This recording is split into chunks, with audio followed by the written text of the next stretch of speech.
嗨，大家好。上期介绍航母003和长星8号的视频中提到，002山东舰和075两栖攻击舰已经到了三亚海军基地，并在海南岛南部海域进行联合演练。但这却不是解放军的全部动向。就在近日，一位叫做肯乔伊斯的人在社交媒体上发布了2张卫星图片，上面显示，在2020年12月25日，中国一架运20大型运输机出现在中国南海永暑礁的机场跑道上。图片看起来拍摄得非常清晰。而从永暑礁上机场的特点来看，这里是永暑礁也没有错。但令人好奇的是，这个肯乔伊斯是何许人也？他为何能拿到这第一手关于中国南沙运20动向的照片呢？好奇心驱使我去查了一下，一不小心还真的被我找到了。这是 LinkedIn， 中文叫做英领，想必找工作的朋友们都用过。而这位就是肯乔伊斯，下面是他的简介。在职场上，这里 Director 要翻译成总监。所以他现在的职务是 Maxar 这家公司的产品管理总监。产品总监没什么，后面才是重点。注意，他竟然是一位退伍老兵。而 Maxar 又是一家什么公司呢？它是一家总部位于美国科罗拉多的航天技术公司，专门从事通信、地球观测、卫星产品等相关服务。所以说，它可以为客户提供卫星拍摄的高清图像。而看起来，这要比免费的谷歌地图来得更为强大。那么它的客户都是谁呢？我们注意到下面，它可以为美国、加拿大和其他国际政府机构提供地球图像和雷达数据解决方案。括弧还特别注明了情报机构。这情报机构不用多说，大家也知道，就是 CIA。那 CIA 能要什么呢？那还用说，情报咯。下面我们就来看一下这位总监先生能为客户们提供哪些情报。这是此前发布的一张图片，并被列为精选。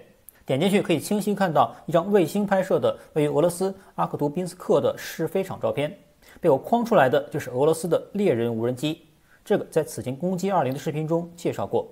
而旁边2架就是俄罗斯最先进的5代机苏57。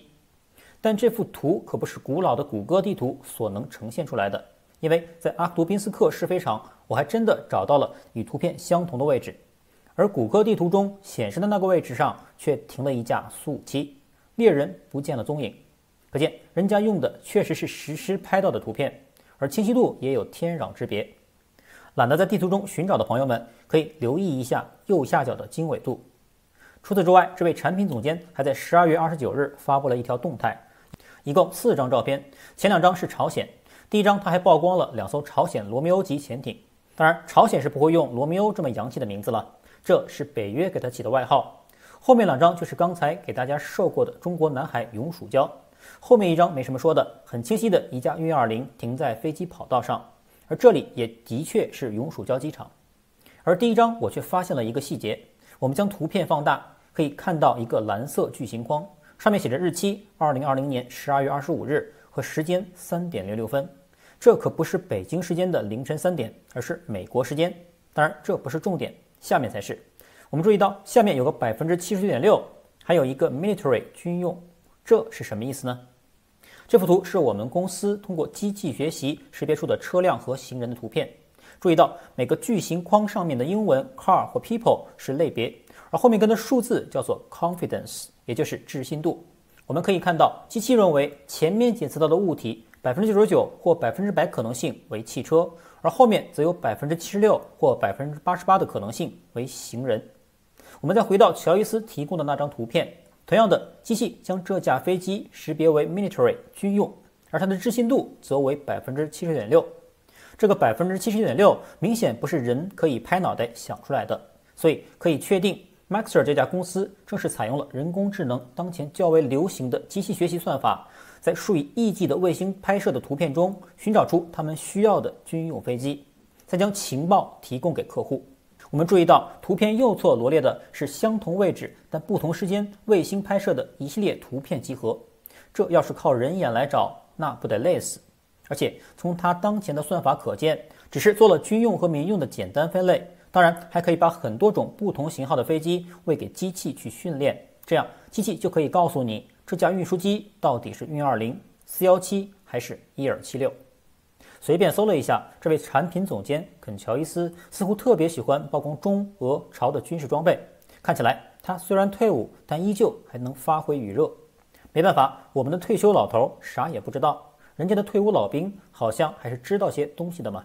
而且从面相看，这位军人在退伍之前也不像是做操活的。至于具体是什么就不清楚了。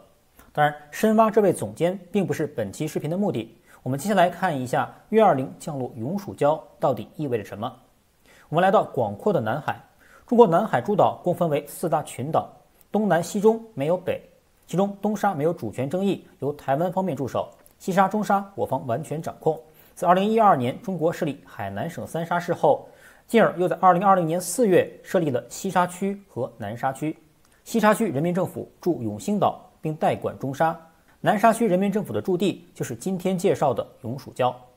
其中南沙也最为复杂，目前南沙诸岛越南窃占最多29个，菲律宾8个，马来西亚5个，中国占据8个，分别是台湾的1个太平岛和我方的南沙7岛，分别为美济、主碧、永暑、华阳、赤瓜、东门和南薰。我在地图中将它们都标注了出来，而其中几个图标较大，因为上面修建了机场。我们先来到永暑礁，找到发现运20的地点。谷歌地图所呈现的图片年代久远，自然是不会看到刚刚12月25日拍摄的那架运20。根据南华早报报道，永暑礁出现的运20已被消息人士证实。这位消息人士是谁，我们自然不清楚，但至少中国官方没有出来辟谣。那么运20飞抵南沙意味着什么呢？运送人员当然是可以，但目的绝不仅仅如此。我们看一下永暑礁的机场，我们来测量一下它的长度。经过测量，长度达到3000米，这样永暑机场就是一个可供民用客机起降的标准跑道。的确，在2016年1月6日，中国的2架民航客机就先后从海口美兰机场飞抵南沙永暑礁新建机场试飞成功，当然上面并没有搭载作战部队，只是机组人员和空姐。既然对起降要求最为苛刻的民用客机都能起降，那么战斗机、轰炸机和大型运输机自然不在话下。既然人员运输可由客机承担，那么运20登岛的目的就只有一个，那就是客机无法承载的重型装备。是什么呢？坦克。我国的主战坦克 96B 和 99A 自然是重型装备的一种，运20也装得下。但坦克讲究的是大规模机械化整体作战，运到这么个小岛上去，还真的难堪大用。难道要让坦克去打渔船吗？这种战法也实在惊奇。事实上，维护南海岛礁安全最重要的就是防空力量，而我国现有的地空防空导弹，一个就是自研的红旗 9B， 射程可达200公里，另一个就是从俄罗斯引进的 S400， 射程达到400公里，其自带的雷达最大探测距离也达到600公里。我们再来到地图，如图可见，中国拥有大型机场的南沙3大岛中，永暑礁距离九段线西边最远处的万安滩约400多公里，距离最南边的曾母暗沙约600公里，这都是在 S400 的射程和雷达探测范围之内。而最东边的海马滩距离美济礁约200多公里，也在红旗 9B 的打击范围内，所以在这里部署防空导弹，也就对任何进入中国九段线内且具有敌意的飞机具备了威慑能力。那么打飞机的能力有了，我更关心的却是反舰。运20装载 S400 和红旗 9B 这种小家伙自然不在话下，但如果运载如东风 21D 这种弹道导弹可以吗？我们来看一下它们的尺寸。东风 21D 直径 1.4 米，长度 10.7 米，发射重量为 14.7 吨，而运20的货舱容积为20×4×4米，最大负载重量高达66吨，装载一辆东风 21D 发射车可谓绰绰有余。这是新加坡樟宜海军基地，美军的航母战斗群曾多次驻扎在这里，而新加坡距离中国的永暑礁为1300多公里。那么将射程达到2000公里的东风 21D 部署在永暑礁，美军航母战斗群只要一出港就全部在东风 21D 的射程范围之内。当然，中国并不反对任何域外国家在南海自由航行，但如果要来搞事情，有东风 21D 在就可以拒敌于千里之外。至于南沙被窃占的其他岛屿，中国目前也不需要急于夺回，因为占据和声索国均来自东盟，而中国对于东盟的最优政策显然不是树敌，而是合作。而事实上，这些国家即便占据了岛屿，也没有能力进行维持和扩建，这是忍耐礁。菲律宾占据这里的方法就是那次著名的坐滩闹剧。1999年，菲律宾将一艘军舰搁浅在这里，就在地图中的这个位置。但20年过去了，这里除了那艘快要烂掉的军舰，还是一无所有。越南曾经想在占据的岛礁上进行填海扩建，用的方法却还是人海战术，而中国用的则是这家伙。这是永暑礁之前的模样，而经过几轮吹填造陆之后，则变成了今天的这个样子。这是网友设计的美济礁规划图，新型岛礁将成为未来的蜜月圣地，而其他国家还真的没有如中国这般鬼斧神工的能力。